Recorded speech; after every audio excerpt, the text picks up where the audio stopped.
The UFO that saved a World War II. 17 Crew. Have you ever wondered if something outside our understanding could have changed the course of history? Something so inexplicable, so strange, that no one could have predicted it? What if, during one of the most brutal wars the world had ever seen, a single moment in the sky saved the lives of a crew? Not through a hero, but through an alien force. It was the height of World War II. The B-17 Flying Fortress, a massive symbol of power and precision, was cutting through the endless blue above Europe. The crew of this bomber had been through everything, flying countless missions into enemy territory, dodging anti-aircraft fire, and pulling off impossible maneuvers. But nothing could have prepared them for what they were about to encounter.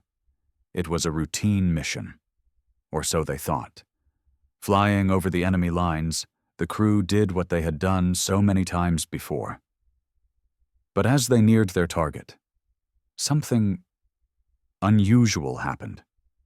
It wasn't a flash of light or a loud noise. It was silence. The kind of silence that pressed down on you, so thick you could feel it in your chest. The usual hum of the engines, the steady buzz of the crew working, all disappeared.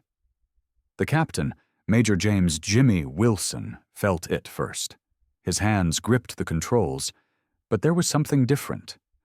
The vibrations of the plane, the constant purring of the engine, all of it stopped. His heart raced. "Why is the engine silent?" he muttered, panic starting to creep in. The crew's faces mirrored his confusion. They glanced at each other, trying to find an explanation. But none came. That's when it happened. Out of nowhere, a massive shape appeared in the distance. At first it seemed like a blur, just another aircraft, until it grew larger, closer. But it wasn't like anything they'd ever seen. This wasn't a German fighter. This wasn't a friendly American plane.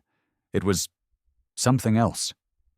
Hovering in the sky, the shape glowed, shimmering like a mirage.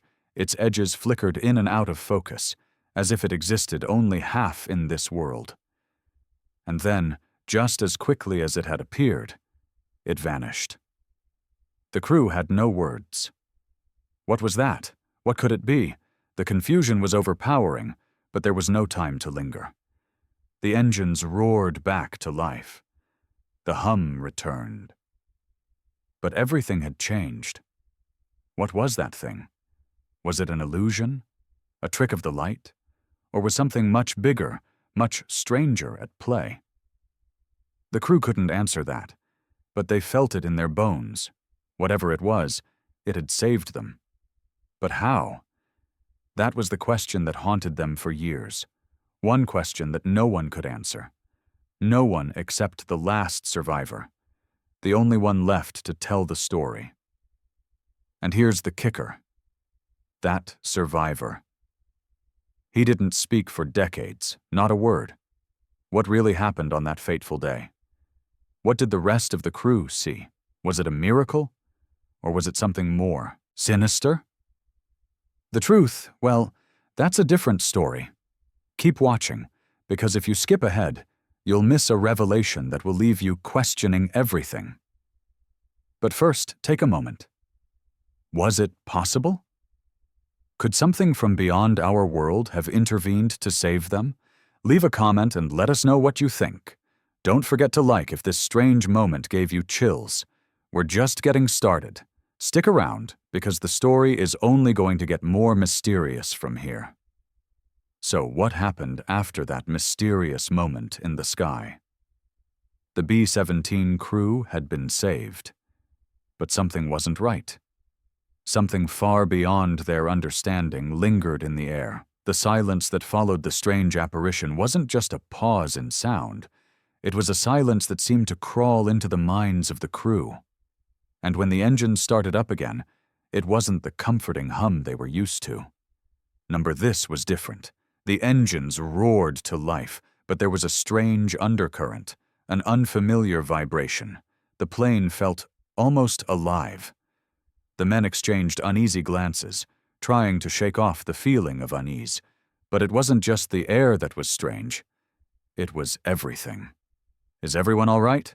Major Wilson asked, his voice tense as he glanced around at his crew. The bombardier, Sergeant Henry Hank Jackson, was the first to speak up. His hands, usually steady as a rock, trembled as he stared out of the window. "What in God's name was that?" he whispered, barely audible over the noise of the engines. "Don't know," replied the navigator, Lieutenant Thomas "Tommy" Collins, his eyes still scanning the instruments in front of him. But that wasn't no plane, no fighter jet, no nothing. They had been flying for hours, crossing into enemy territory, yet the moment they crossed that strange threshold, nothing seemed the same. The tension in the air was palpable, heavier than the thick clouds surrounding them. At first, no one spoke of it. It was too unbelievable. But as the flight continued, other strange things began to happen. It started with the lights. In the distance, they saw faint, flickering lights, too distant to be any nearby aircraft. They weren't the usual flashes of gunfire, nor were they from the searchlights of enemy anti-aircraft positions. These lights moved too erratically. One moment they would be near the horizon, the next they would zip across the sky in impossible directions. It wasn't natural. "Can anyone explain that?" Sergeant Hank's voice was tight as he pointed toward the strange lights. His eyes widened, and for a moment it was as if time itself slowed down. I don't know," said Wilson, his hands tightening on the controls. The horizon, now dark, was punctuated by these lights, which seemed to hover, flicker, and then disappear. As they moved forward, the lights followed them. At one point, the bombardier even swore he saw a shadow pass over the plane, moving too fast for his eyes to track. Then came the sounds. There were no explosions, no enemy aircraft firing, no rumbling thunder in the distance. But in the dead silence of the night, strange sounds began to creep into the crew's ears. Whispers, soft, like the wind, but purposeful, as though the very air around them was alive and speaking to them. The radio crackled, but no one could hear a voice. It was just static, followed by an occasional hum, like something trying to break through their world. Lieutenant Collins looked at the instruments in front of him. His face went pale. "The compass, it's spinning." The compass, which had always been a reliable tool, now spun wildly. It was as though they were no longer in control. The whole crew felt it, the creeping sensation that they were no longer just flying a plane through war-torn skies. Something else was guiding them. "Major, what's happening?" Hank asked, panic beginning to creep into his voice. We're not in control. What's happening to us?" "Keep calm, Hank," Wilson ordered, trying to keep his voice steady. But deep down, he was just as terrified. Nothing made sense anymore. This wasn't a malfunction. This wasn't a random occurrence. This was something beyond. And then, the strangest thing happened. The lights, which had been flickering and moving across the sky, suddenly converged. They were no longer just random points in the distance. They formed a formation, a pattern. The B-17 had been flying in a steady path, but now it seemed as though the lights were directing them, guiding them. At that moment, the plane jerked violently. The whole crew lurched forward in their seats, holding on to whatever they could grasp. The engine sputtered for a split second before roaring back to life. But the lights, those strange, impossible lights, had now surrounded them, casting an eerie glow over the plane. Major Wilson's heart pounded in his chest. "Hold on, men," he shouted, but even his voice lacked confidence. "We're getting out of this." But were they? And if they were, what would they find at the end of this journey? The lights led them on, pulling them further and further into the unknown. The B-17 once a symbol of human strength and resolve, was now a mere puppet being tugged by invisible strings. They had crossed the line between the familiar and the supernatural, and there was no turning back now. As the hours dragged on, the crew began to sense something else. Something more subtle, but even more disturbing. A presence. It was as if they weren't alone in the cockpit. The hairs on the back of their necks stood on end, but when they turned to look, there was nothing. Just their fellow soldiers, equally on edge. But the feeling persisted. That nagging sense that they were being watched. That they were no longer in control. And then, just as suddenly as it had all started, the lights began to fade. The strange hum died down. The compass stopped spinning. It was over. Or was it? The crew sat in stunned silence, unable to speak. They had no words for what had happened. No explanation. The rest of the mission continued in a daze, as though they were still floating in that same strange place between this world and another. Was it a hallucination? Or had something from beyond our world truly intervened that night? The answer? Well, the answer lies in what happened next. But even the survivors couldn't find the words. And for years, they kept silent. Until one man, the last man standing, finally broke his silence. What did he know? What had he seen that the others had not? The story doesn't end here, but now we have more questions than answers.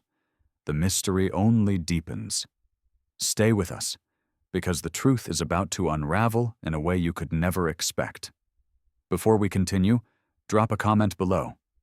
What do you think of these strange occurrences? Could it be the supernatural? Or is something else at play here? Don't forget to like if you're as shocked as we are. The mission was far from over. But the crew of that B-17 had already seen something they couldn't explain. Something that defied everything they knew. Major Wilson's hands still gripped the controls tightly as he tried to push the haunting images from his mind. But deep down, he knew that they had crossed a line, and no one would be the same after that night. The truth was, they never spoke of it again. Not until years later. It was the last man left from that crew. Corporal Richard "Dick" Jenkins, who would eventually break the silence. He was a young gunner on the B-17, just 22 years old at the time, and his experience with the supernatural had haunted him ever since. When you hear his voice, now shaky, worn, as if it carries the weight of an entire lifetime of unspoken fear, it's clear that the events that unfolded that night never left him. The story began in the years following the war. After returning to the States, Jenkins settled in a quiet town in Arizona. On the outside, he led a normal life. He worked a steady job, married a woman he loved, and had children. But the memories of that night in the sky? They gnawed at him, even in his sleep. He would wake in a cold sweat, his heart racing, haunted by the image of those lights, those unnatural flashes in the sky. No one knew it, not even his closest friends or family. He was a man trapped in his own mind, unwilling to share what he had seen. It wasn't until the mid-1960s, decades after the war, that Jenkins was finally convinced to speak out. The world was changing. People were starting to pay attention to the idea of UFOs, of strange phenomena that couldn't be explained by science or logic. News stories were circulating about sightings, encounters, and military documents being declassified. That's when he knew it was time. He agreed to sit down for an interview, unsure of how to start. He didn't know if the world would believe him. He didn't know if he believed it himself. But as he sat across from the interviewer, the memories came flooding back. He closed his eyes, and the sounds, the hum of the engines, the strange whispers, came rushing back as if they had never left. Major Wilson was the first to see it, Jenkins said, his voice cracking. He was the one who noticed the lights. At first we thought it was a reflection, or maybe a weather phenomenon. But it didn't make sense. Nothing made sense after that. He paused, staring at his hands, as if trying to find the right words to describe the inexplicable. The thing is, it wasn't just the lights, it was everything. The way the plane felt, like it wasn't ours anymore. We were just passengers at that point. And those lights? They followed us, guided us. And when the engines died, when the silence hit, it felt like we were being watched, like something was pulling us, leading us into a place we couldn't see. He didn't say it outright, but it was clear what he was implying. Something had taken control of that plane, something far beyond human comprehension. There was one moment, Jenkins continued, his eyes glistening, where I swear I saw something in the sky, a figure, but it wasn't human. It wasn't anything I could recognize. It was, I don't know how to describe it, like a shadow moving against the stars, but not a shadow, not really. And then it was gone. Just like that. The room grew quiet as the weight of Jenkins' words settled in. It was as if the interviewer could feel the tension, the terror still hanging in the air, despite the decades that had passed. And Jenkins? Well, he wasn't done yet. They called me crazy, you know, he said with a bitter chuckle. After I got back home, people didn't believe it. They said I was seeing things, that I was just a young soldier who'd seen too much combat.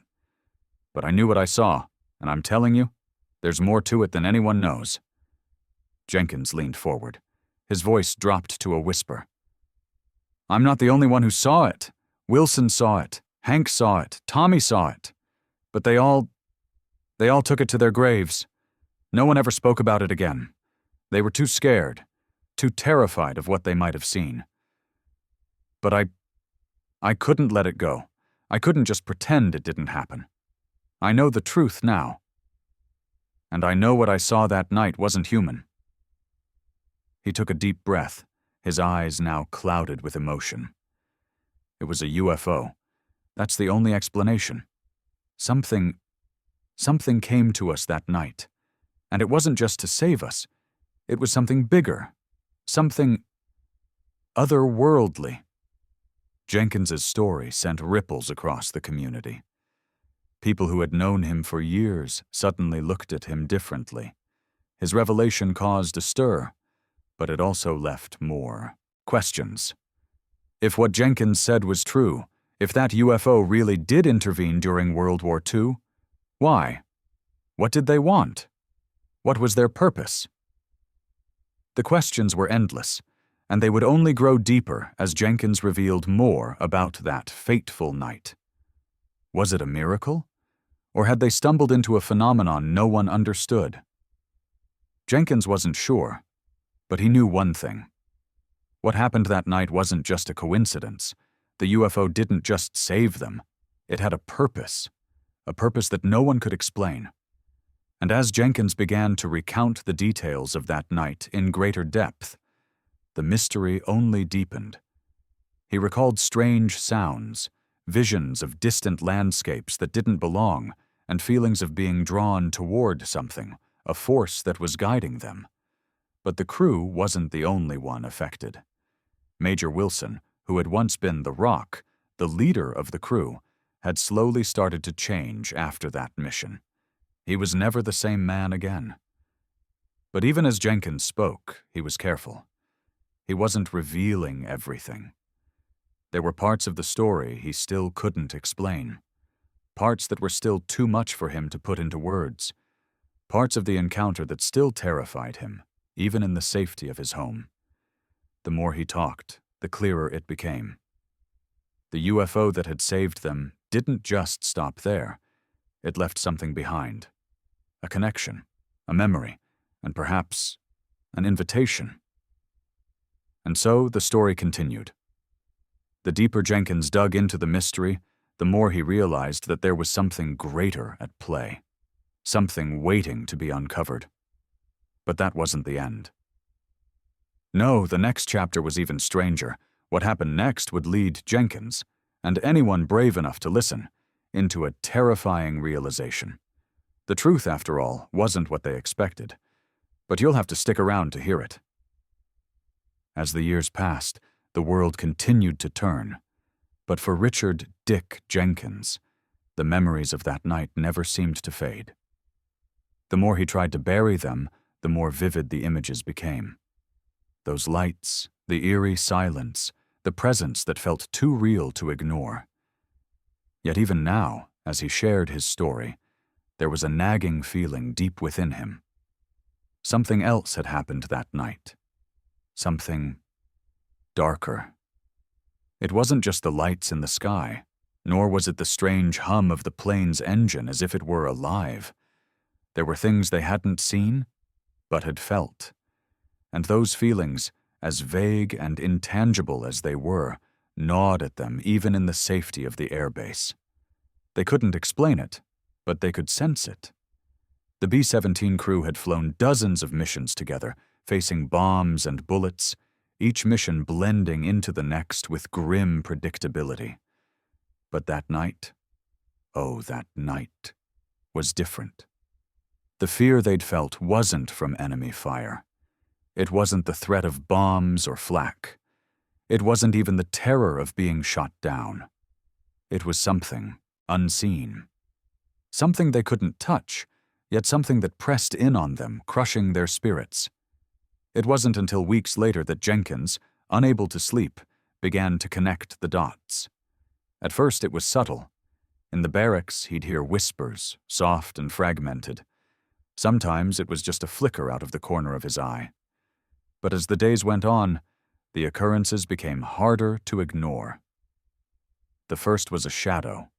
It was late one evening, long after the crew had returned from their missions. Jenkins had stayed back in his quarters, trying to recover from the fatigue of war. He was sitting alone, lost in his thoughts, when he saw it. A shadow. At first he dismissed it, thinking it was a trick of the light. But when he stood up to stretch his legs, the shadow seemed to move, flickering against the walls like a candle in the wind. Jenkins froze, his breath caught in his throat. It wasn't like any shadow he had ever seen. It didn't belong in the room. It moved too fluidly, like a living thing, its edges rippling, distorting in unnatural ways. When he turned to face it, the shadow disappeared. But he knew it had been real. It hadn't been a trick of the light. Weeks later, it happened again, this time at a nearby airfield during a routine check on the B-17. The crew had just returned from a long flight, and the planes were being inspected. The sun was low in the sky, casting long shadows across the runway. That's when Jenkins saw it. A flash of light, not far from the hangar. He was just about to turn away when something made him stop. There, hovering in the distance, were two glowing orbs. The same eerie lights that had surrounded them that night in the sky. The lights that had guided them. They hovered there, in mid-air, still as statues, not moving, not blinking. And then, just as suddenly, they shot off into the sky at impossible speeds, vanishing within seconds. Jenkins stared, wide-eyed, his heart racing in his chest. Could this be connected? Were these the same lights that had surrounded them over enemy territory? The thought sent chills down his spine. Was this some kind of recurring event? Was there more to their encounter than they could understand? That night, as he lay awake in his cot, Jenkins couldn't shake the feeling that the events weren't over. He wasn't sure how to explain it, but he knew in his bones that whatever had happened on that flight, whatever had intervened, hadn't left them. It was still there, watching, waiting. And the worst part? He wasn't the only one who had noticed. Tommy Collins, the navigator, had also seen things. He'd seen things in the skies, during training flights, while mapping out enemy positions. It was always the same: strange lights, unnatural shadows, and that deep sense of being followed. Collins had been quiet about it, but one evening he confessed to Jenkins during a late-night drink at the mess hall. "I've seen it too," Collins had said, his eyes wide with fear. "I saw the same thing you did, those lights, and I heard them. I heard whispers, like voices in the wind. Every time I looked, they were gone. But I heard them. There's something out there, Dick. Something we're not supposed to understand." Jenkins could see the same fear in Collins' eyes that he'd felt for so long. Something was stalking them, and no one could explain it. Every time they thought it was over, it returned. But no one spoke of it openly. It was too terrifying, too impossible. For weeks, Jenkins fought the gnawing unease. He couldn't sleep without hearing the whispers, and when he did manage to close his eyes, he would wake up in cold sweats, his heart pounding, as if something had been standing over him in the dark. The strange phenomenon wasn't just an isolated incident. It was recurring, unsettling, and unexplainable. And then, one evening, as Jenkins was sitting alone in the barracks, a report came through the radio. There had been reports of strange sightings, UFOs, by military personnel across Europe. These weren't just idle rumors. These were confirmed reports from pilots, from ground crews, from soldiers stationed in the most remote outposts. And these reports, eerily similar to what Jenkins had experienced, kept coming in, one after another. It was like they were being hunted, followed by something invisible, something they couldn't shake off. And the more Jenkins dug, the more he realized this was no coincidence. Whatever had happened on that fateful mission, whatever had saved them, was far from over. The UFO, the lights, the whispers, they were all part of something bigger, something they had barely begun to understand. But what was it? What did they want? Why had they chosen to intervene? Jenkins had no answers, only more questions. And the answers, he feared, might be far worse than anything he could imagine. It wasn't just the war. It wasn't just the enemy. There was something else at play here, and the truth, as terrifying as it was beginning to unravel. But to get to the heart of it, Jenkins would have to face something far beyond the scope of his understanding. Something that had been with them all along, and what he would uncover would change everything. The strange occurrences were no longer just fleeting visions or fleeting whispers in the dark.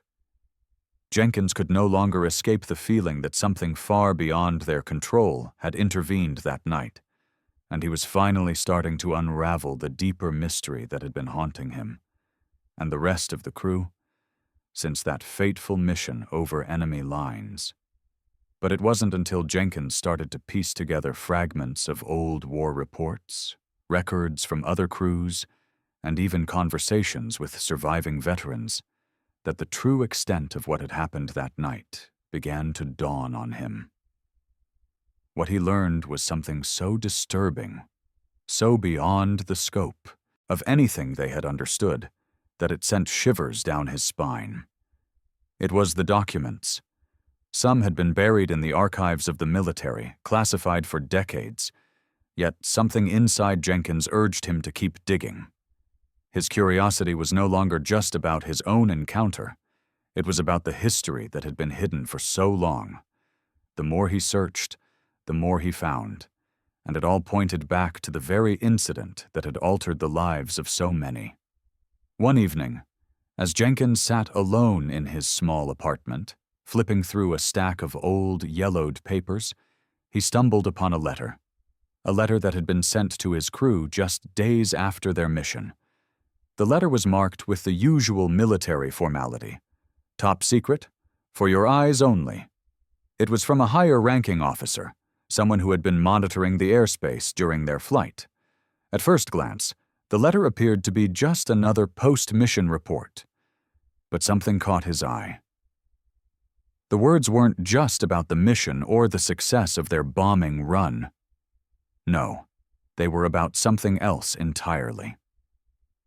The letter referred to unusual activity witnessed during their flight, which had been reported by other military personnel monitoring the skies. But it didn't just stop there. The officer mentioned something even stranger, something that, to Jenkins' horror, seemed to describe what they had seen firsthand. Strange aircraft behavior, possibly extraterrestrial in origin, immediate debrief required. Jenkins' heart pounded in his chest. Extraterrestrial in origin? Was this confirmation that what they had seen, what had saved them, wasn't a coincidence? That something far more mysterious than they could comprehend had intervened that night? He read on. The officer in the letter also mentioned another detail that sent chills down Jenkins's spine. According to reports from other airmen, similar lights had been seen in various parts of Europe during the war. They appeared over different crews, at different times. Some pilots had encountered them during high-altitude missions, others in the dead of night. But they all reported the same thing: lights, hovering objects, and a sense of being watched. No one could explain it, and most dismissed it as a trick of the mind or wartime stress. But the officer's words in the letter suggested something far more sinister, something that had been deliberately hidden from the public. Jenkins began to wonder, was this part of a larger phenomenon? Were these strange sightings just isolated incidents, or was there something bigger at play? And if so, why were these mysterious forces intervening in the middle of one of the deadliest conflicts in history? The more Jenkins dug into the letter, the more disturbing the implications became. It wasn't just that the UFO had appeared during their mission, it was that it had actively guided them. It had saved them from certain death. But why? What was its purpose? And why were military officials so keen to cover up the truth? He realized that there were far more questions than answers. But one thing was clear. The UFO was not a random occurrence. It had been deliberate, and whatever had happened that night wasn't an isolated incident. Someone had been watching. Then, Jenkins stumbled upon a series of interviews, recorded years later, with other soldiers who had witnessed strange phenomena during their time in the war. One interview stood out, a conversation with Captain Edward "Eddie" Rogers, a former fighter pilot who had been stationed in Italy during 1943. Captain Rogers had seen something that Jenkins immediately connected to his own experience. Rogers spoke of flying through the night when a strange object appeared on the horizon. It wasn't a German aircraft or a bird. It was a massive, glowing sphere that hovered motionless in the sky. The fighter pilot tried to communicate with it, but the object simply disappeared, vanishing without a trace. But what struck Jenkins the most was when Rogers mentioned something that echoed the feelings he had experienced. "I wasn't just looking at it, I was feeling it," Rogers had said in the interview. "It wasn't like it was in the sky, it was everywhere. It was inside me, inside my head. I knew it was watching me. It knew I was there. And I knew it was waiting for something." But what? I never found out. The pieces were starting to fit together. These weren't just random occurrences. These were signs, patterns, pieces of a larger puzzle. The UFOs weren't just observing the war, they were interacting with it. And more chillingly, it seemed as though they were specifically targeting certain crews, guiding them, saving them, and leaving behind nothing but questions. As Jenkins continued to search, one theory began to emerge. One so wild, so unbelievable, that he had a hard time accepting it at first. What if these mysterious forces, these UFOs, were not just observing humanity, they were manipulating it? The theory was this: the UFOs weren't just here to save soldiers during their missions, they were here to alter the course of history. The war, the bloodshed, the global destruction, it had all been part of a plan. Perhaps the UFOs were trying to stop something even worse from happening. Perhaps they were preventing a disaster, an even greater conflict that could have obliterated the human race. But who were they? And what did they want with the B-17 crew, with Major Wilson, with Jenkins, and the others? Why had they chosen to intervene in such a specific way? And more importantly, what did they want next? The questions continued to pile up, with each new answer raising more doubts, more fears. Jenkins had no answers. He only had more questions. But now, as he stood on the precipice of something greater, he realized that the answers were within reach. The mystery that had haunted him for decades was finally beginning to unravel. But the truth? The truth was far more terrifying than he had ever imagined. Jenkins couldn't shake the feeling that he was being pulled deeper into a mystery far beyond his comprehension. The more he uncovered, the more certain he became that the events of that night, the UFO that saved his crew, were just the beginning. What had started as an isolated incident had quickly spiraled into something far more disturbing. And now, as he sifted through decades-old reports and witness testimonies, the pieces were coming together in ways he hadn't expected. But the truth was terrifying, and it only seemed to lead to darker, more unexplainable phenomena. It wasn't just the military records that told him this was no coincidence. Jenkins began hearing from others, veterans who had kept quiet for years, but now felt the need to speak. They had seen things too. But what they saw, they were sure, wasn't just the product of war fatigue or fear. It was something much more sinister and more strange than anyone had ever realized. One particular night, Jenkins received a phone call that would mark the turning point in his investigation. It was from Hank Jackson, the bombardier from his crew, the one man who had been just as affected by the strange encounter as Jenkins. Over the years, Hank had distanced himself from everyone, refusing to speak about the war or the UFO. But something had changed. Hank had seen something again, and he wanted to tell Jenkins everything. "Dick," Hank's voice crackled over the phone. "You're not going to believe this, but I saw it again." Jenkins' pulse quickened. He knew what Hank was referring to. "Are you sure?" he asked, his voice filled with disbelief. "I wish I wasn't," Hank replied, his voice shaking. "I saw it the other night, just like the first time. The lights, they followed me, Dick. Same as before. But this time it was different." Jenkins felt a cold shiver run down his spine. "Different? How?" "I don't know how to explain it," Hank continued, his voice trembling. "But when I saw those lights, it was like they knew I was there. It was like they were looking for something, and they found me. I saw a shadow, too, right outside my window. Not like a regular shadow, Dick. It was alive. It moved with a purpose, like it was searching for something, too." Jenkins's mind raced. He had to know more. "What do you mean, alive?" he asked, his heart pounding. "Tell me exactly what you saw." Hank hesitated before answering, as though the words themselves terrified him. It wasn't just a figure. It was like a presence, a shape, but not really a shape.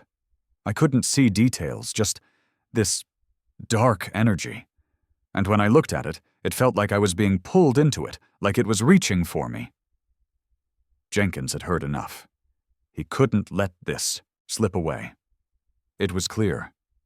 Something was happening. Something far beyond human understanding. And it wasn't over.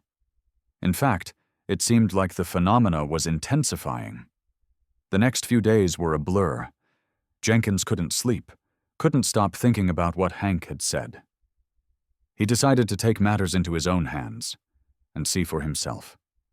He reached out to some of the other veterans he'd been in contact with over the years, some who had seen the lights, and others who had reported similar experiences. They all spoke of strange occurrences, lights, shadows, and the feeling that they were being hunted or followed. But there was a consistent thread among their stories. Whatever had happened that night in the sky was far from isolated. These were events that connected them, as if they had been marked for something greater. Jenkins couldn't ignore it any longer. It was as if a force was drawing him toward a truth that no one was prepared for. The lights, the shadows, the strange sensations, they were just the beginning. Something more was at play. The idea that these were mere hallucinations or the result of too many combat missions seemed impossible now. He gathered what he could. The testimonies, the old records, the pieces of evidence that others had dismissed. Then, one evening, he decided to return to the site of the original mission, the place where everything had changed. He stood in the field near the airbase, staring up at the stars. The night was still, almost too still, and that's when it hit him. The same feeling of being watched, the same sense that something was lurking in the shadows. He wasn't alone. Suddenly, a light appeared in the distance. It was faint at first, like the flicker of a distant star, but then it grew brighter and faster. In the blink of an eye, the light was closer, moving at a speed that defied physics. His heart raced as he stood frozen in place, unable to look away. The light hovered for a moment, illuminating the entire field, casting long, eerie shadows across the ground. Then, just as quickly as it had appeared, it vanished. But it wasn't the light itself that terrified him. It was the feeling, the same one he had felt all those years ago in the cockpit of the B-17. That same undeniable presence. It was here, now, just as it had been then. Jenkins fell to his knees, gasping for breath. The ground beneath him felt like it was shifting, like the very earth was alive. He could feel it, just as he had before. The connection. Whatever this was, whatever this force was, it wasn't just about saving lives. It was manipulating them, pulling them into a web they couldn't escape. The sensation of being watched grew stronger until Jenkins couldn't ignore it any longer. He looked around, but saw nothing. No lights, no shapes, but the fear, the awareness that he wasn't alone. It was suffocating. He wasn't sure how much time had passed, but he knew one thing. Whatever this force was, it wasn't finished with him, or with any of them. As Jenkins stood up, still trembling, a realization hit him. The lights weren't just a random event. They were a signal.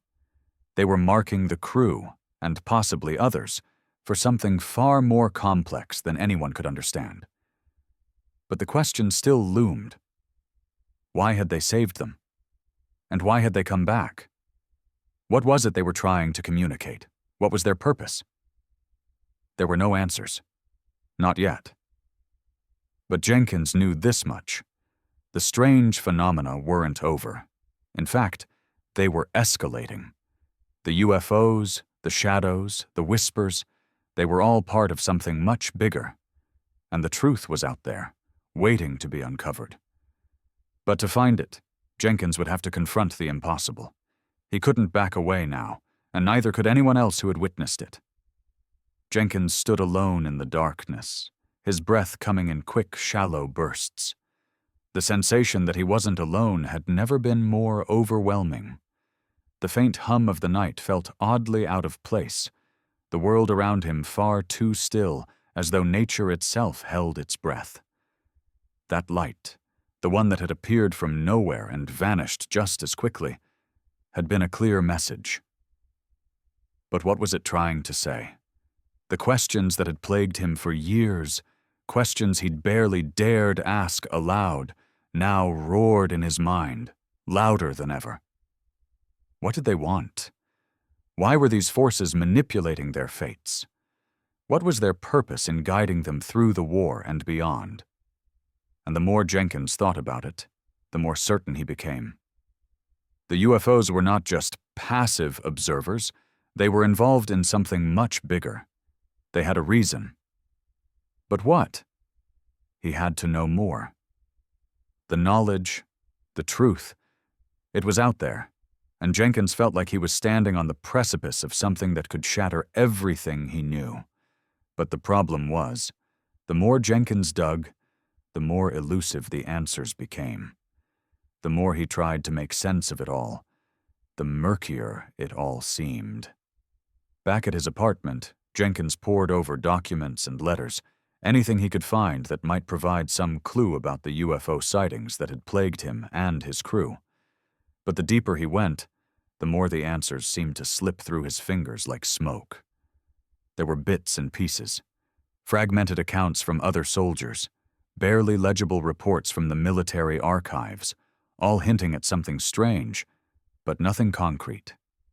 Each report seemed to end with more questions than answers. Why were these UFO sightings dismissed? Why were they never fully investigated? The official documents all seemed to stop at a vague conclusion. Unexplainable phenomenon. Further investigation is deemed unnecessary. How could that be? He had been there, he had seen it with his own eyes. He knew what he had experienced, but no one else seemed willing to take it seriously. What were they hiding? And why? But then, in the quiet of his search, Jenkins found something that sent chills down his spine. A file buried deep in a government archive. It wasn't labeled like the others. This one was simply titled, Project Delphi. Curious, Jenkins opened the file, carefully unfolding the brittle pages inside. What he read was almost too much to bear, yet it confirmed many of his suspicions. Project Delphi, he discovered, was a secret military initiative designed to study unusual aerial phenomena during the war. The project had been classified at the highest level, and its documents had been sealed away. According to the report, several high-ranking officials were involved, and the aim of the project was simple: gather as much information as possible about UFOs and other unexplained phenomena that had been observed by military personnel worldwide.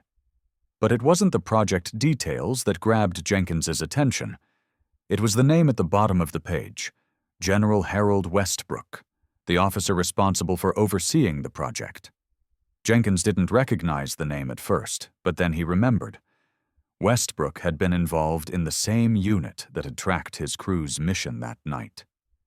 The same unit that had been monitoring the skies when the B-17 crew had encountered the UFO. What Jenkins found next was even more alarming. The report noted that there had been multiple instances of direct contact with unidentified aerial phenomena, including one report involving a B-17 crew in 1943. The description was vague, but it clearly referenced the incident Jenkins had experienced. The document even mentioned strange interference with military communications, equipment malfunctions, and, most chilling of all, an unidentified force that seemed to alter the trajectory of Allied planes during high-risk missions. As Jenkins read the words over and over, it became clear to him. Whatever had happened that night, it was not an isolated incident. It wasn't just a random UFO sighting. The military had been aware of these occurrences, and they were attempting to understand them, perhaps even trying to control them. But why? Why had they chosen to intervene in the first place? And then, buried in the footnotes of the document, Jenkins found something even stranger. A brief reference to a series of preliminary tests involving psychic resonance and telepathic influence on soldiers in combat. The implication was terrifying. The military had not only been studying UFOs, they had been experimenting with manipulating the minds of soldiers to see if they could influence their behavior, or perhaps even their perceptions. Was this why they had been targeted? Was it possible that the UFOs had not just been observing, but were actively involved in these experiments? His stomach twisted in knots. If the military was involved in experiments like this, it meant the phenomenon he had encountered wasn't just about the war. It was part of something much larger. They weren't just fighting enemies on the ground, they were fighting forces they couldn't comprehend. Jenkins paused, his mind reeling with this new information. It was as if every clue he had uncovered only led to more uncertainty. The puzzle pieces were scattered, but the image they formed was still unclear. The evidence he had found, while eye-opening, was still far too vague. No concrete answers, just more theories, more speculation, and more fear. But despite the lack of clarity, Jenkins couldn't shake the growing suspicion that the UFOs had been manipulating more than just the planes they had saved. The strange occurrences, the visions of figures, the whispers in the dark. It wasn't just happenstance. It was a force, a presence, and it was getting closer. He stared at the file, his heart pounding in his chest. Somewhere, in the scattered pages of military documents, there was a truth waiting to be uncovered, a truth that would reveal the full scope of what had happened to him, and to the crew. But the more Jenkins looked, the more he realized the military had no intention of letting the full story out. They were hiding something, and whatever it was something no one wanted to face. And then it hit him. The UFOs weren't just guiding them to safety. They were warning them. They were trying to protect them from something that had been unleashed during the war. But what? What was this force, this presence, and why was it still watching them? Jenkins could no longer ignore it. The time for questions had passed. He had to confront the truth, no matter the cost. But the deeper he went, the more he felt like he was being drawn into something far beyond his understanding. Something that might change the course of human history itself. And he was beginning to wonder, was the truth worth finding? Or was it a truth best left buried? Jenkins sat at his desk, the dim light from the desk lamp casting long shadows across the piles of papers and files that seemed to grow taller by the hour. He was consumed by the mystery, unable to focus on anything other than the enigma that had haunted him for decades. The more he uncovered, the more he realized that this wasn't just a puzzle, it was a labyrinth, and every time he thought he was nearing the center, another wall would appear.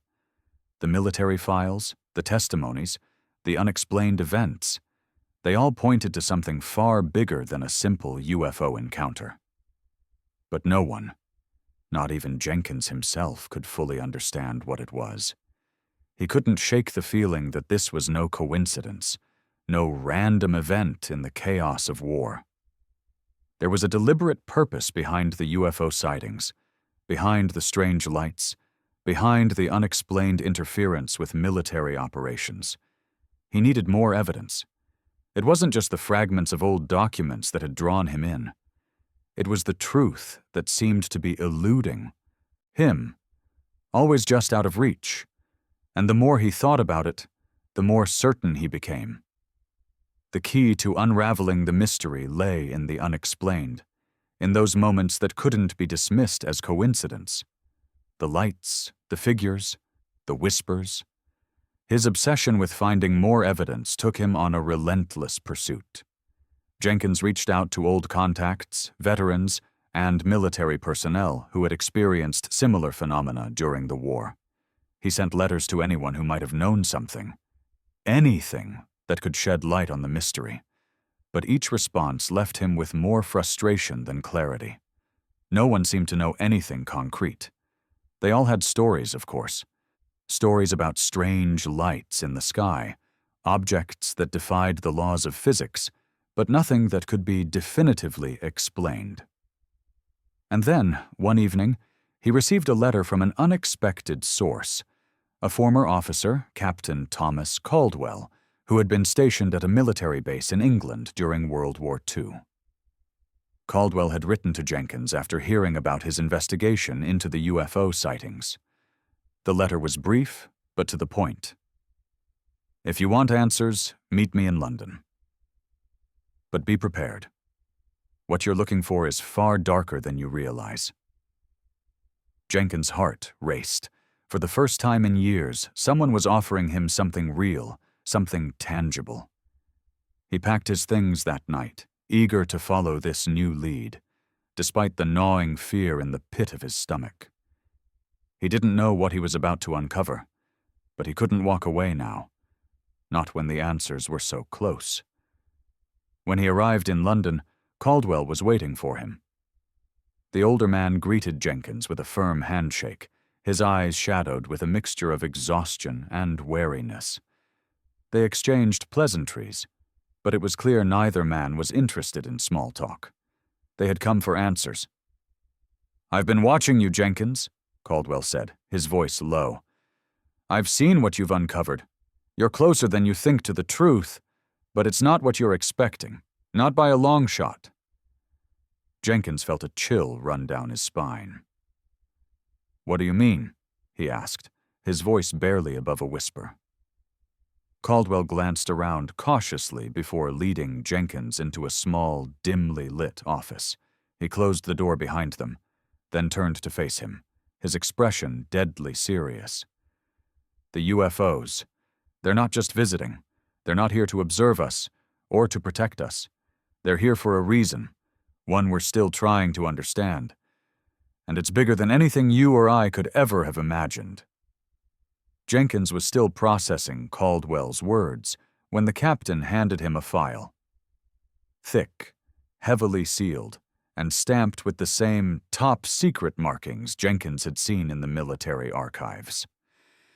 "This is what you've been looking for," Caldwell said. "It's everything we could never tell you. It's the part of the war we were never meant to know about." The file contained more than just reports and declassified documents. It held photographs, grainy images of objects in the sky, objects that looked like nothing Jenkins had ever seen before.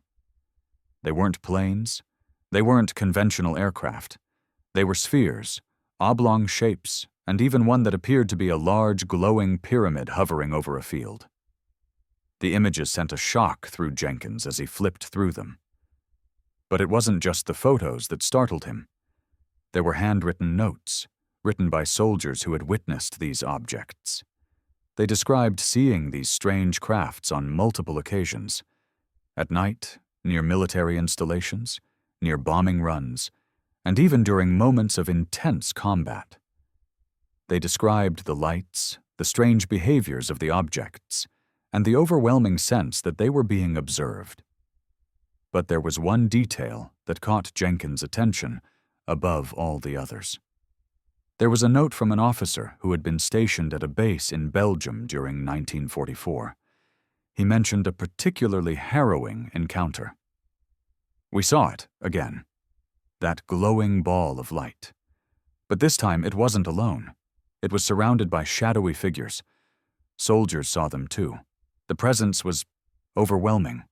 It felt like something was watching us, something not human." Jenkins stared at the words, his mind racing. Shadowy figures? Soldiers saw them? What did this mean? The UFOs weren't just lights in the sky. They were connected to something much darker, something more sinister. The figures, the shapes, the way they seemed to appear and disappear, they weren't just paranormal events. They were part of a larger, much more terrifying reality.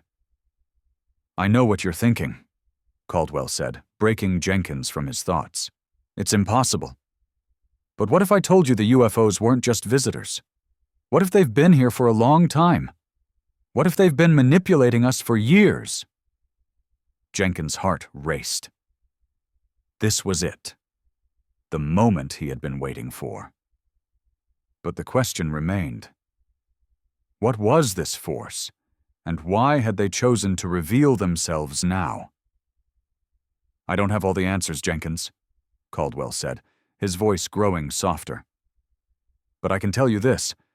Whatever's out there, whatever's been guiding us, it's not over.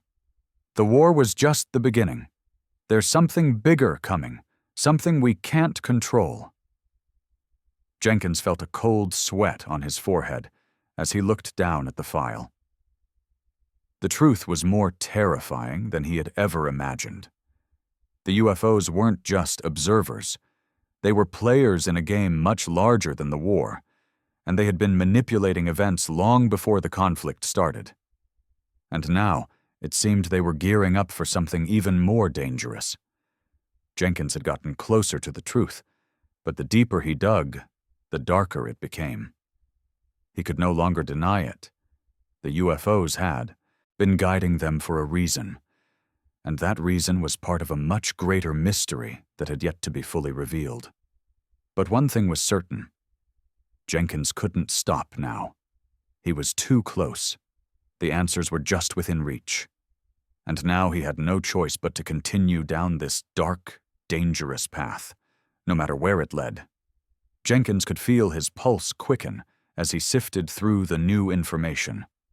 The file Captain Caldwell had handed him was full of strange truths that seemed to push the boundaries of what any rational person could believe. But he had seen the lights, he had felt the presence, the memories of the B-17 crew, the eerie silence, the glowing shapes in the sky, and now these reports. There was no denying it any longer. There was something out there, and whatever it wasn't human. The images in the file were unsettling. More UFOs, more glowing lights, more strange shapes in the sky. Each one seemed to defy physics, moving with a grace that no known aircraft could achieve. These weren't the erratic, jarring movements of enemy aircraft. They were deliberate, controlled, as if they were observing, studying, waiting. But it wasn't the UFOs that made Jenkins' heart race faster. No, it was the other detail, the figures, the shadowy entities seen alongside the UFOs. They were described as dark shapes that appeared and disappeared in the blink of an eye, figures that seemed to shift between the physical and ethereal realms. The soldiers who had encountered them felt a presence that went beyond the sensory, a kind of psychic weight, a sensation that the figures knew them, that they were being watched in ways they couldn't explain. For a moment, Jenkins had to stop himself from going further. The implications were too much. He was no longer just investigating UFOs. He was stepping into a realm that seemed to transcend the physical, into a world that blurred the line between reality and something darker. He couldn't help it. The story was too compelling, too chilling to ignore. He had already seen things that made no sense. What was one more piece to the puzzle, even if it threatened to unravel his entire perception of reality? As the days passed, Jenkins continued his search for more evidence. But now he was moving cautiously. The deeper he dug, the more he realized that these sightings were not just scattered events. They were part of a larger, carefully orchestrated pattern. And the key to understanding what had really happened on that fateful night, the night the UFO saved their lives, was to look beyond the lights and the ships, to the entities that moved in the shadows. It was on one of these deep nights of searching that Jenkins received a mysterious call. He had been spending hours in his dim-lit office, going over his notes when the phone rang. His fingers brushed over the receiver, hesitating for just a moment before he picked up. "Jenkins?" The voice on the other end was familiar. It was Hank Jackson. "Hank, what is it? You sound different."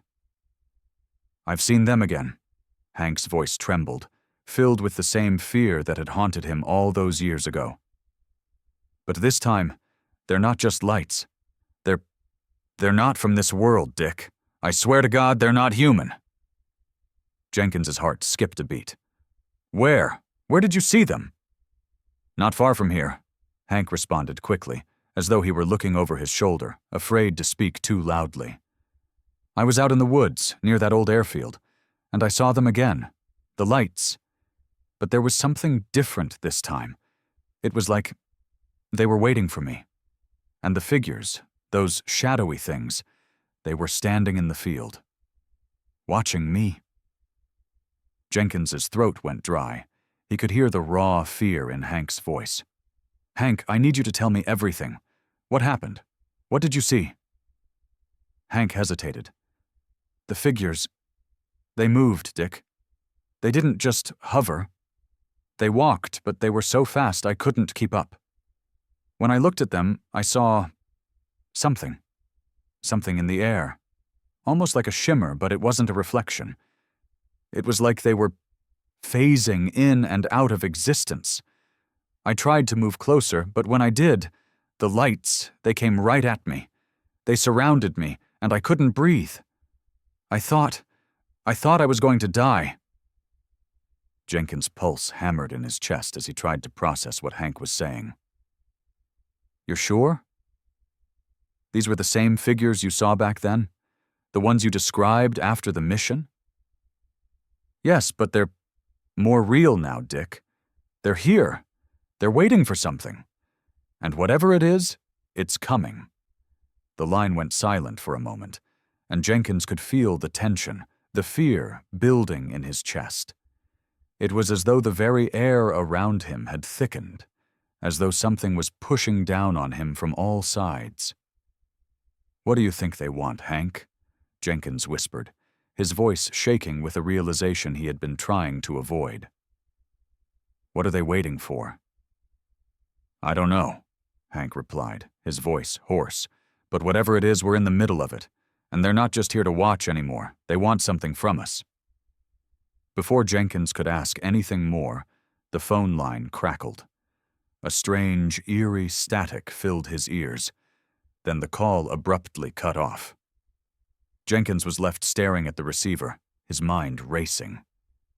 What was happening? Why now? Why were these shadowy entities returning? There was no time to waste. Jenkins knew what he had to do next. He had to confront whatever these beings were, whatever force had been orchestrating these events from the shadows, and he couldn't do it alone. He called Caldwell, the old captain who had seen things in the war that no one could explain, might have answers, or at least theories. Jenkins could feel the urgency in his voice as he spoke. I need your help, Jenkins said. I don't know what's coming, but I need to know more. About them, about the figures. What are they? There was a pause on the other end of the line before Caldwell's voice crackled through. You're asking questions no one has answers to, Jenkins. But what I can tell you is this. Those figures you saw, they're not just beings. They're not just aliens. They're something else entirely. Something we've been trying to understand for decades. And I fear that we're only scratching the surface. Jenkins felt a chill in his spine as Caldwell's words echoed in his mind. They weren't just aliens. They were something else, something far darker. The truth was slipping further from his grasp. But with each new piece of evidence, each new encounter, the pieces of the puzzle were starting to fit together. Whatever these shadowy entities were, whatever they wanted, they were tied to the very heart of the mystery. And the closer Jenkins got to uncovering the truth, the more he realized. The danger wasn't just in the UFOs themselves. It was in what they were guarding, or perhaps in what they were preparing for. The air felt thick, as if the very atmosphere itself was saturated with an overwhelming sense of foreboding. Jenkins stared out of the window, his mind racing with the fragmented images and words that had piled up over the past days. The shadowy figures, Hank's terrifying encounter, the military files, every single piece of this nightmare was coming to a head, and the questions were far more pressing than ever before. Jenkins had done everything he could to remain rational, to try and piece together the mystery in a way that made sense. But with each revelation, each new encounter, the lines between reality and the unknown had blurred further. The UFOs weren't just visitors. They were something else. Something that had been watching humanity for far longer than any of them had realized. And now, Jenkins could feel it in his bones. The entities weren't just observing anymore. They were moving toward something. A final reckoning.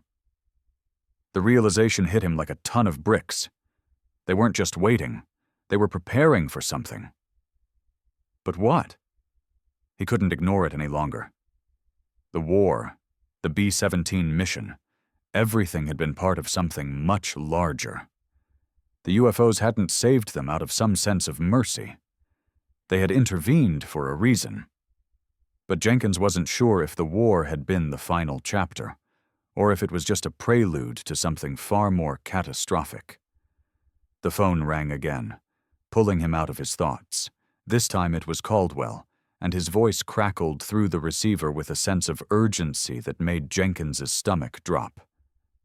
"Jenkins, you need to get out of there. Now." Caldwell's voice was sharp, trembling with fear. "The situation's worse than we thought." Jenkins' chest tightened. "What do you mean?" "What's going on? These figures, they've begun to show up more frequently, and they're not just in the shadows anymore. They're interacting with people. It's not just soldiers anymore, Jenkins. I've seen it myself. I thought we were being cautious, but the truth is, we can't control this. No one can." Jenkins felt his hands tremble. "What's happening, Caldwell?" There was a long pause before Caldwell spoke again, his voice low and heavy. "They're not just manifestations. They're connected to something larger. And now they're reaching out, trying to influence us. I don't know how much longer we can keep this from spiraling out of control." Panic began to rise within Jenkins. "Are you saying the entities are—" "Yes, they're already here. And they're changing things, Jenkins. They've been here for longer than we realize. This wasn't just a coincidence. We're being manipulated, and I'm afraid it's already too late." Jenkins felt his throat dry up as he tried to process the gravity of Caldwell's words. "What do we do now?" "We fight back," Caldwell replied. "But not with weapons. Not with anything we've got on Earth. We need to find the source, Jenkins. We need to find out what these figures are really after. Why they've been targeting us. It's the only way we can stop it." Jenkins nodded, though no one could see him. "I'll get everything I can. Meet me in a safe place. We have to go deeper into this. We can't stop now. We need answers." The call ended abruptly, leaving Jenkins alone with his thoughts. He could feel the weight of the situation pushing down on him, threatening to crush his resolve. He wasn't just chasing a mystery anymore. He was staring into the abyss. The entities were real. The UFOs were real. And now, it seemed like the world was on the edge of something far darker than they had ever prepared for. The question wasn't just about the UFOs anymore. It wasn't about the war or the strange lights in the sky. It was about humanity's place in all of this. Were they simply subjects in an experiment? Pawns in some vast cosmic game? Or was there something more sinister at play? What did these entities want? And more chillingly, what was coming next? Jenkins couldn't afford to sit idly by. He had already seen enough to know that there was no turning back. His life, and the lives of everyone involved in these encounters, had been irrevocably changed. There was no escaping the path they had been set on, and with every new discovery, Jenkins realized that they were now on the verge of something catastrophic, something far beyond anything they had encountered before. He quickly gathered his things, preparing to meet Caldwell. The time for questions was over. The time for answers had arrived. But deep down, Jenkins knew one thing. The truth would not set them free. It would only lead them further into the unknown. The air around Jenkins felt colder as he prepared to meet Caldwell in the depths of night. The city, usually bustling with life, now seemed eerily quiet. He knew something had shifted, something irreversible. And no matter how much he tried to convince himself that he could control the situation, the truth was clear. They were no longer in control. The shadowy figures were moving closer, and the UFOs weren't just watching. They were manipulating events in ways no one had anticipated. Jenkins couldn't shake the unease that had settled deep in his bones. He had learned so much, yet the more he discovered, the less he understood. The entities, the UFOs, the manipulations, they all seemed to be pointing to something greater. But what? What were they all leading to? Jenkins arrived at the rendezvous point, a hidden warehouse on the outskirts of London. Caldwell was already there, his silhouette barely visible in the dim light.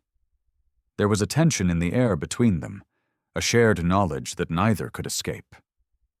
Both men had crossed a line, and the truth they sought would be more than they could handle.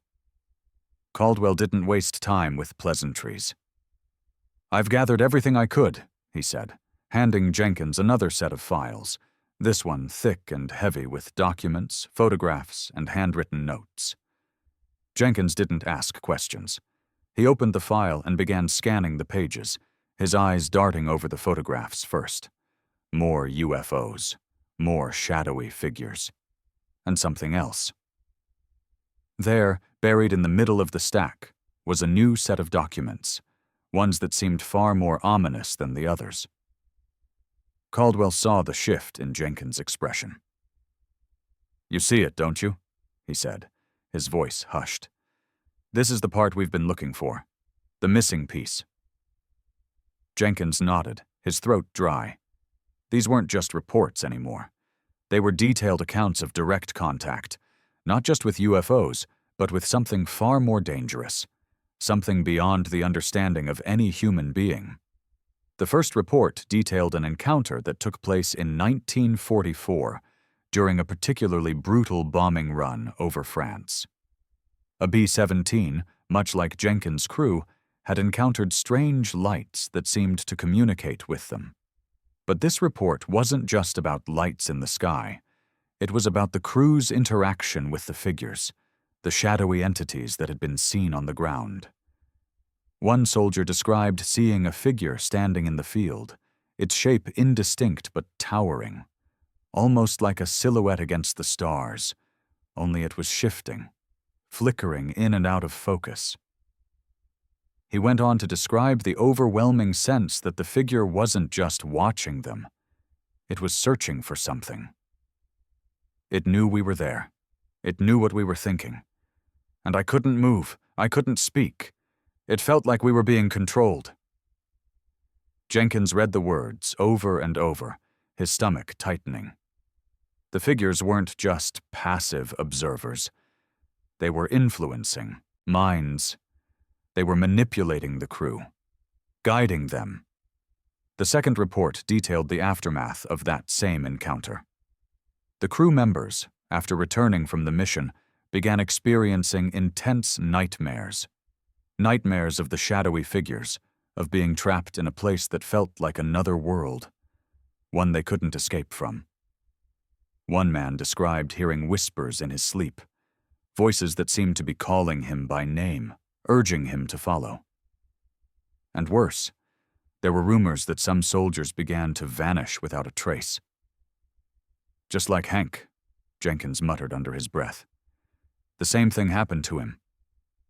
The thought chilled him to the core. He hadn't wanted to believe it, but now he knew.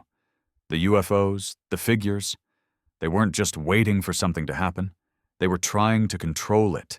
They were trying to bring about a change, one that no one was prepared for. But the final report, the one Jenkins couldn't stop reading, was the most disturbing of all.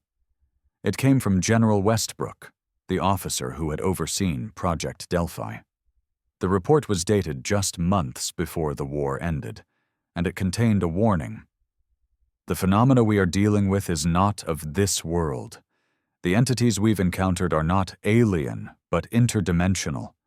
They have crossed into our reality for a specific purpose, and we are only beginning to understand what that purpose is. Their arrival is not a coincidence. It is calculated. They have been preparing for something, and the war, our war, has been merely a part of the process." Jenkins felt the blood drain from his face as he read those words. Interdimensional. These weren't aliens, as he had thought. These were beings from another dimension, operating in a way that was beyond human comprehension. And the war, the conflict that had torn apart the world, it wasn't an accident. It was part of a plan, one that was still unfolding. But the most chilling part of the report came next. Westbrook had written, "The entities are not just manipulating events, they are preparing for something far greater. Their endgame is still unclear, but they are influencing key individuals, soldiers who have encountered them. They are pulling us into a web of influence that we cannot escape. We must prepare for their next move." Jenkins' hands were trembling as he set the report down. He had suspected it for years, but now the evidence was undeniable.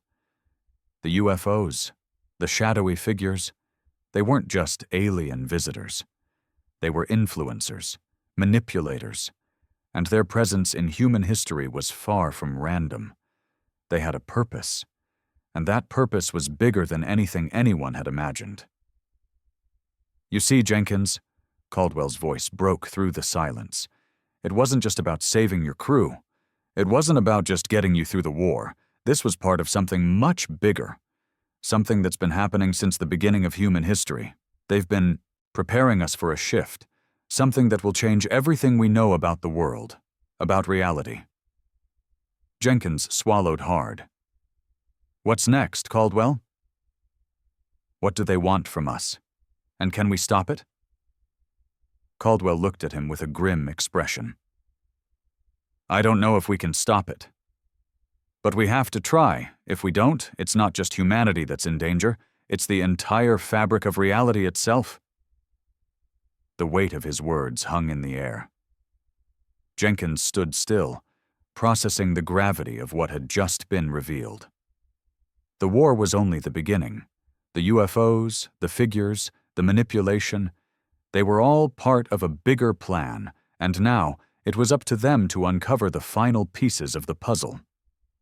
But could they even survive the truth? Or was the real danger not in what the entities wanted, but in the reality they were shaping around them? Jenkins couldn't shake the weight of the revelations. The air around him felt oppressive, as though the very fabric of reality had shifted beneath his feet. Caldwell's words echoed in his mind. The entities aren't just manipulating events, they're preparing for something far greater. What that something was, Jenkins still couldn't fully comprehend, but he knew one thing. It was already happening. The UFOs, the shadowy figures, the strange occurrences, they were no longer a series of isolated events. They were part of a larger, unspoken plan. And now, it seemed, the entities were making their move. For the past few days, Jenkins had tried to process everything. He'd reached out to Caldwell again, hoping for some kind of breakthrough, but the answers weren't coming. The more he searched, the more it became apparent. These interdimensional beings had been influencing history for a long time. The war, the B-17 mission.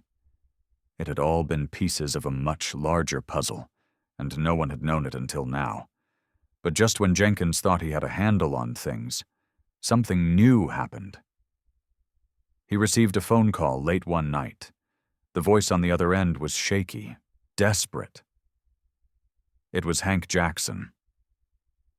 "They're back, Dick," Hank said, his voice barely audible over the crackling line. "The figures. They're not just in the shadows anymore. They've come closer this time." Jenkins felt his heart drop. "Where? What's happening?" "They're here, Dick," Hank repeated, panic rising in his voice. "I saw them again, and this time I wasn't alone. There's more of them, more than before. I don't know what they want, but I know we're not just being watched anymore. They're doing something. I saw it. I don't know how to explain it. It's like they're breaking through. And it's not just me. People around here are feeling it too. They're changing. It's like they can feel their presence." Jenkins didn't hesitate. "I'm coming, Hank. Where are you?" "I don't know how much time we have, Dick," Hanky said, his voice growing frantic. "But I can't be sure of anything anymore. Please, hurry!" The line went dead before Jenkins could say another word. He slammed the receiver down and immediately grabbed his coat. The pieces of the puzzle were starting to come together with a terrifying clarity. The figures weren't just appearing sporadically. They were actively moving through the veil between worlds. And now, they were influencing more than just the soldiers who had encountered them in the past. They were reaching out into the world itself. Jenkins knew he had to act. The truth was closing in, and the consequences of ignoring it were too great. The phenomena were no longer just strange occurrences. They were a signal that something had broken, and whatever it was coming for them all. The drive to Hank's location was a blur, but Jenkins barely noticed the passing streets. His mind was consumed by the horrifying possibility that the boundaries between dimensions were collapsing. The UFOs and figures were not just visitors. They were agents of change. They were guiding humanity to a precipice, and Jenkins had no idea if anyone could stop it.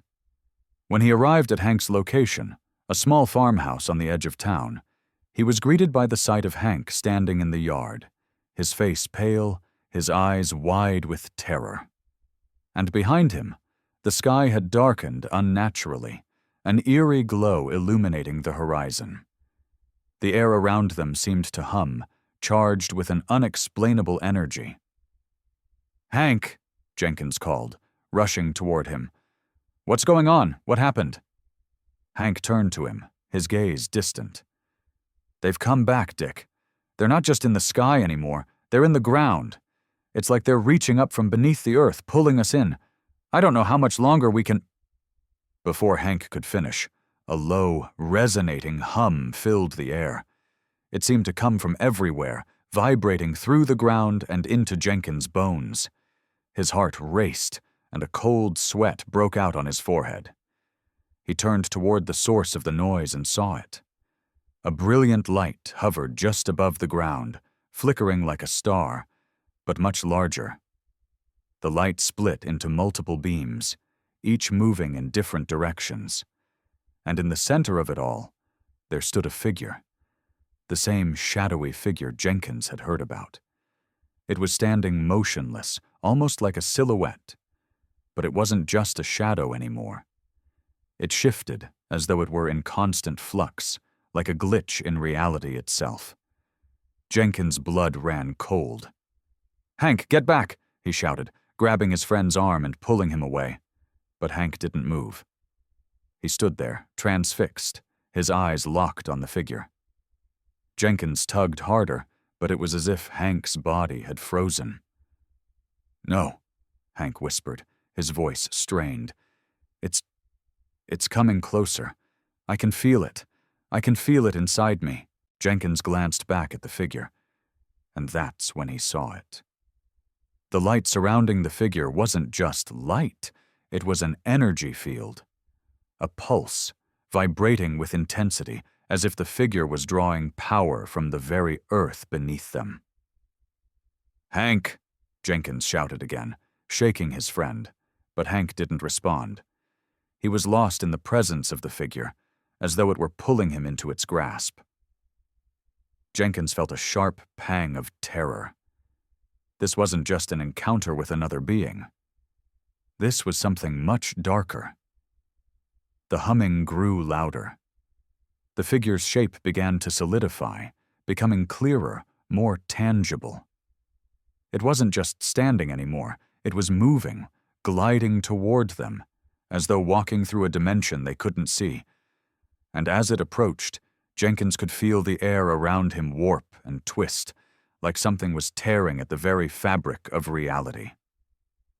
"No," Jenkins muttered under his breath, backing away. "This can't be happening." But it was happening. The boundary between the dimensions was no longer just a veil. It was collapsing. And these entities, these interdimensional beings, were the ones causing it. The war had only been the beginning. The real war was about to begin, and humanity wasn't prepared.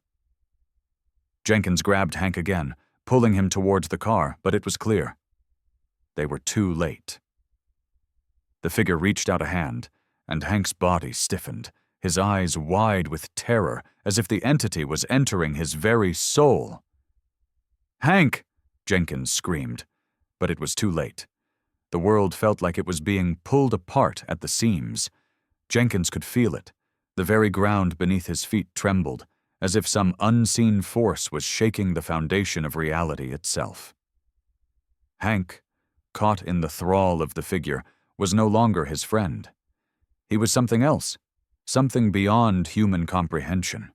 His body frozen in place, his eyes wide with terror as he faced the entity that had taken hold of him. Jenkins had seen horrors before, but nothing like this. The figure before him was no longer just a shadow. It had a shape now. Human, but not quite. It was more like a reflection, a distortion of something that existed between worlds. The figure shimmered in and out of focus, as though it were a mirage, flickering in and out of reality like a glitch in a broken machine. The light that surrounded the figure wasn't just bright, it was blinding. It wasn't a beam of energy, it was a force, pulling at the very fabric of space and time.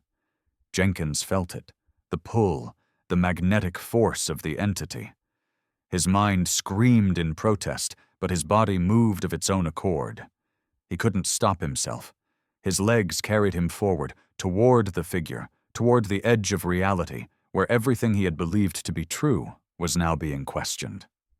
The air was thick with an energy he couldn't begin to understand. He could feel the weight of it pressing down on him, pulling him closer to the entity. It was as if the very atmosphere was distorting, bending to the will of the figure. "Hank!" Jenkins shouted, his voice cracking. "Fight it! Please fight it!" But Hank didn't respond. His eyes were glassy, lifeless, staring directly at the figure as if locked in a trance. Jenkins grabbed his friend's shoulder, shaking him, but Hank remained motionless, unblinking, as if the figure had already claimed him. Then, the voice came. It wasn't a sound, not a voice in the traditional sense. It was a presence, a vibration in Jenkins' mind.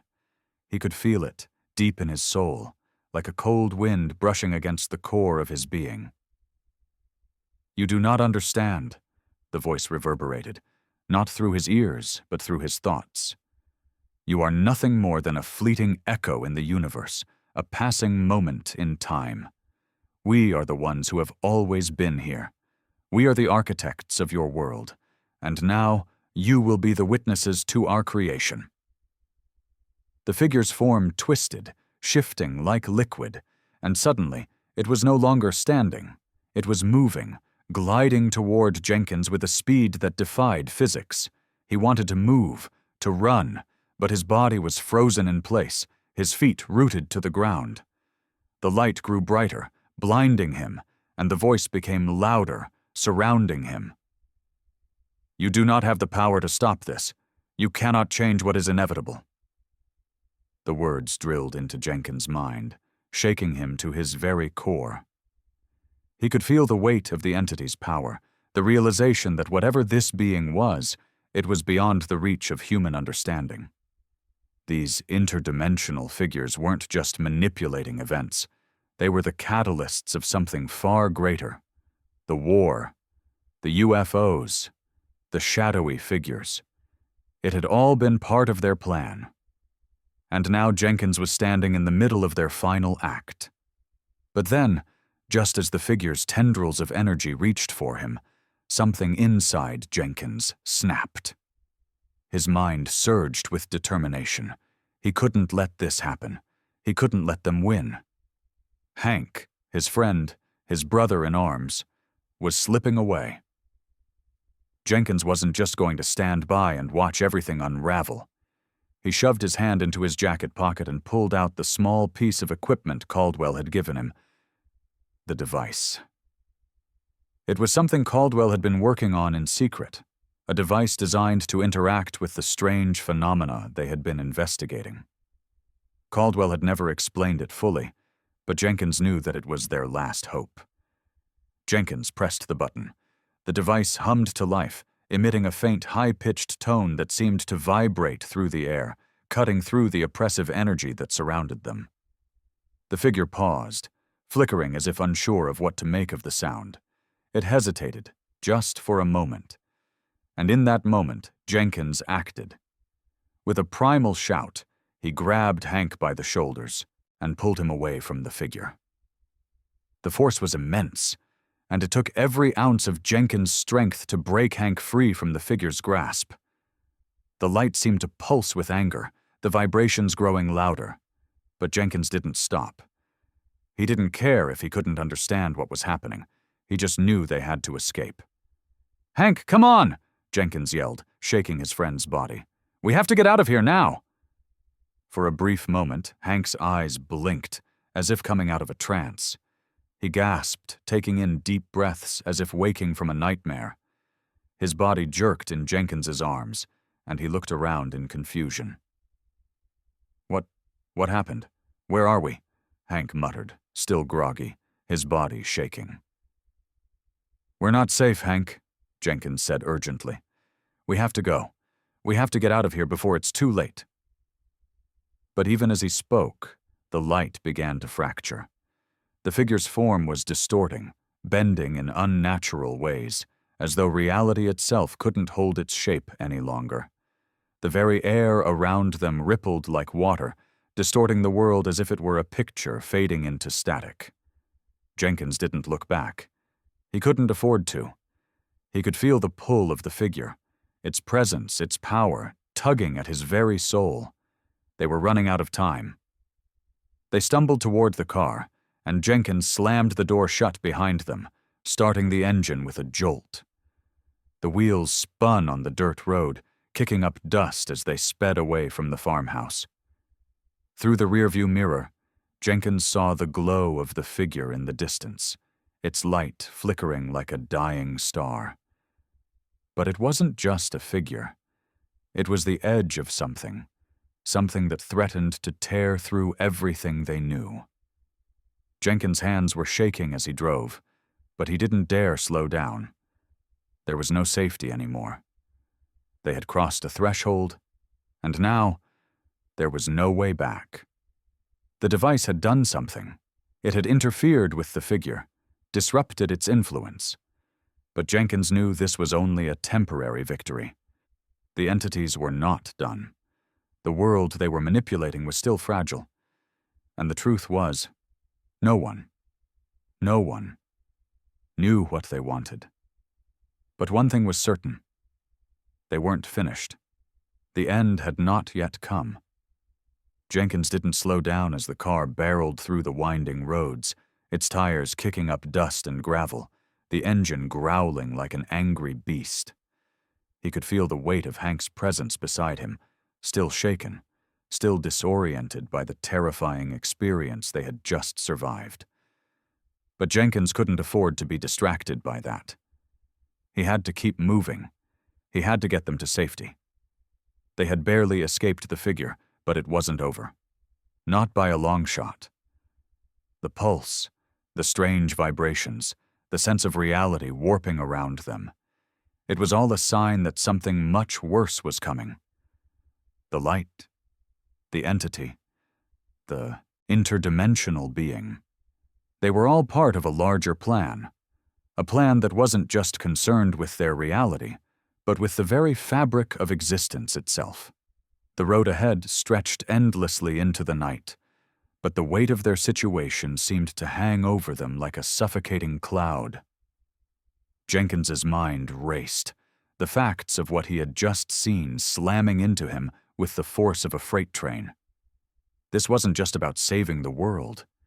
It was about the end of reality as they knew it. And as he glanced over at Hank, who was staring out the window, his face pale and haunted, Jenkins couldn't help but wonder if they had already lost. Hank's voice cut through the silence. What was that thing, Dick? What did we see back there?" Jenkins swallowed, his throat dry. He didn't have an answer. He could only guess. "I don't know, Hank. But whatever it is, it's been here longer than we've been alive. Those entities, they're not just here to observe. They're trying to change something we don't understand. But why us?" Hank's voice trembled. "Why are they targeting people like us? Soldiers, veterans? Why?"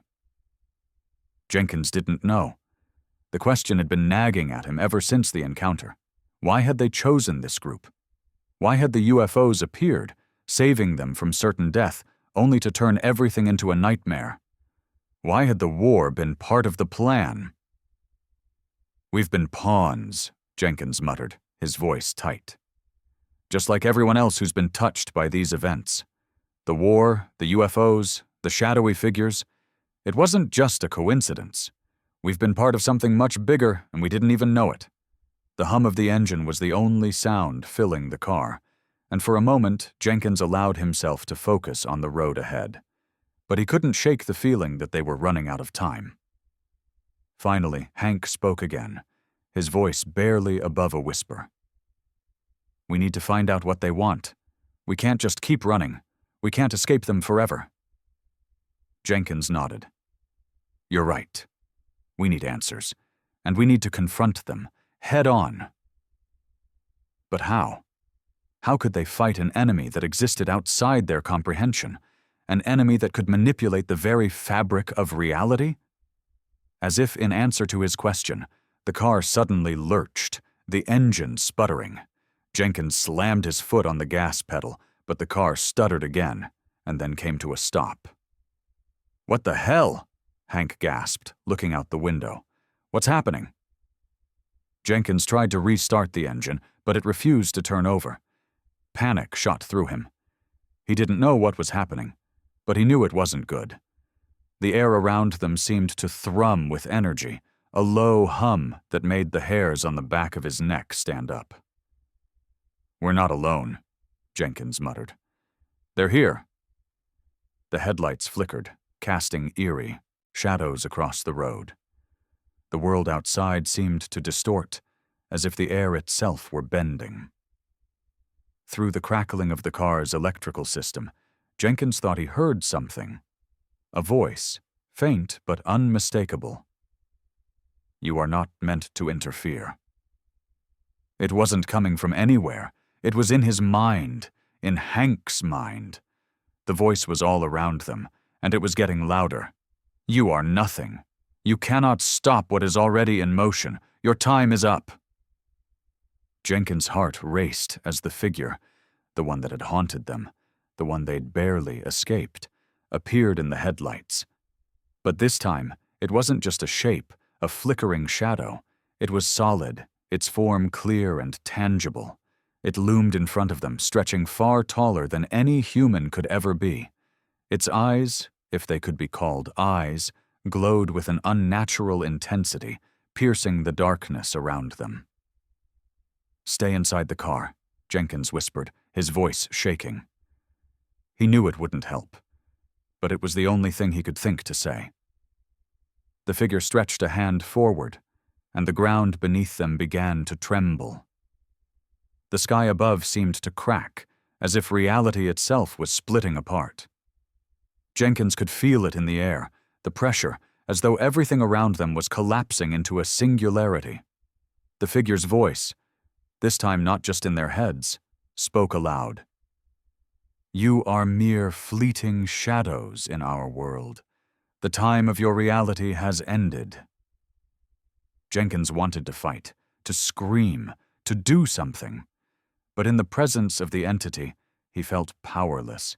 The very ground beneath his feet seemed to buckle under the weight of its presence. His vision blurred, and a sense of coldness washed over him. And then it spoke again. "The end is now."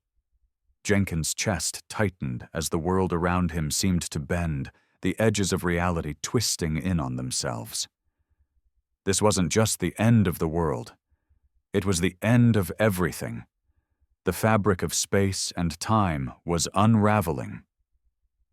He reached for the device, Caldwell's device, the one that had disrupted the figure before, and slammed the button. The hum returned, but this time it wasn't a high-pitched tone. It was deeper, powerful. It vibrated through every part of his body, and for the briefest moment, the figure faltered. It hesitated, but only for a moment. The figure's form pulsed, and then, without warning, the light around it intensified, causing the entire car to shudder. The energy became overwhelming, and Jenkins could feel himself losing consciousness, as though the very energy field around them was sucking the life out of him. The final sound Jenkins heard before everything went black was a screeching hum, followed by the terrifying words, "You cannot stop what you do not understand." Jenkins didn't know how much time had passed when he regained consciousness. His head throbbed, a dull ache that spread across his skull. His senses slowly returned, and as the disorienting haze lifted, he realized he was no longer in the car. The familiar hum of the engine had faded, replaced by an eerie, unnatural silence. He blinked, trying to adjust his eyes, but the world around him seemed wrong. The landscape was dark, but not like the night he had known. It was a void, an empty, soupy blackness that stretched as far as his eyes could see. The edges of reality seemed to fray and blur, as though the fabric of existence was unraveling in real time. And then he saw it.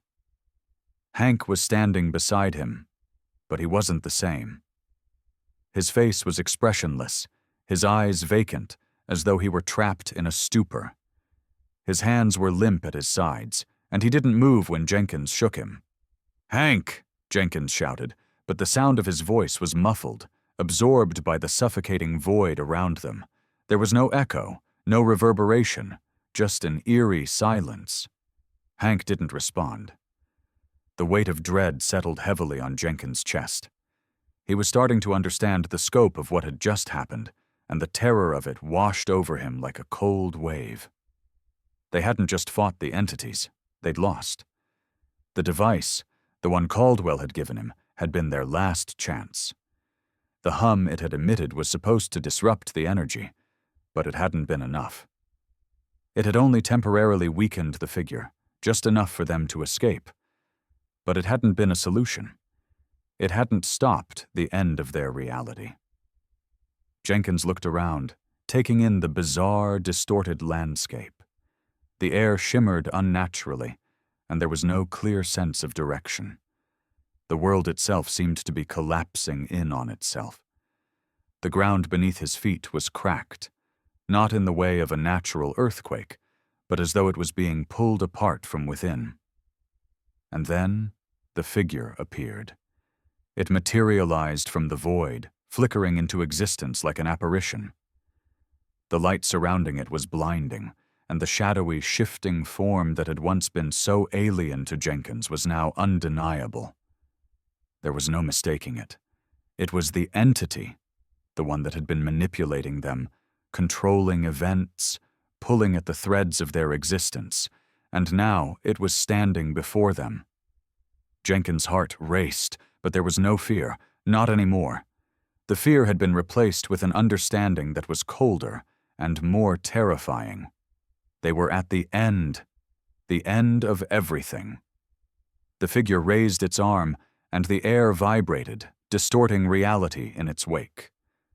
Jenkins felt the pull, the tug, the sense of being drawn into the center of the entity's power. He was powerless to resist. "You still do not understand."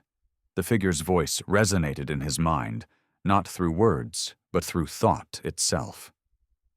"You are nothing but a flicker, a brief moment in the vastness of existence. You have always been nothing, and you will always be nothing." Jenkins fought to remain steady. "What are you? What do you want from us?" The entity seemed to pause, as though considering his words before answering.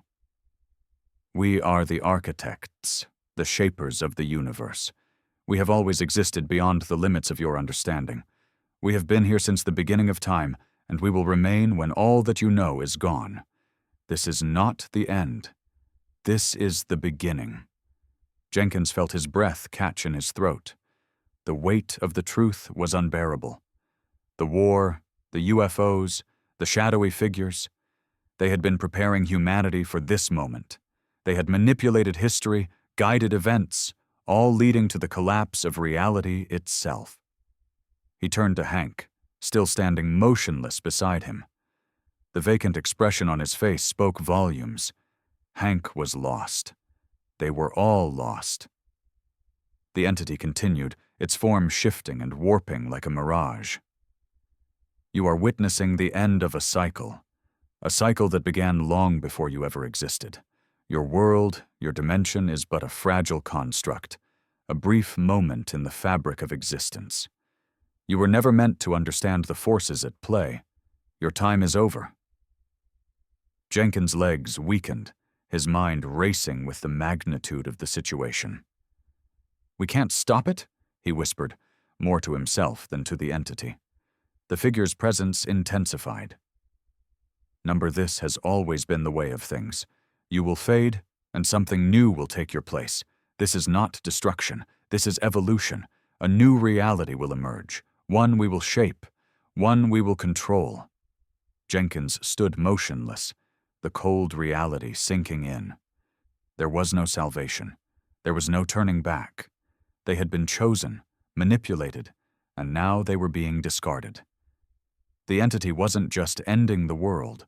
It was recreating it, in its own image, and humanity was nothing more than a fleeting moment in the process. But then, something unexpected happened. For a brief second, Jenkins saw a flash, something almost human in the light of the figure. It wasn't just an alien force. There was something else there, something buried deep beneath the surface, something that felt almost regretful. It was gone in an instant, but it left behind a question in Jenkins' mind. Was this truly inevitable? The figure loomed before them once more, and as its form stretched upward, Jenkins' eyes widened. What is happening to Hank? His friend's body flickered, as if caught between worlds. "He is becoming part of the new reality," the figure replied coldly. "You both will."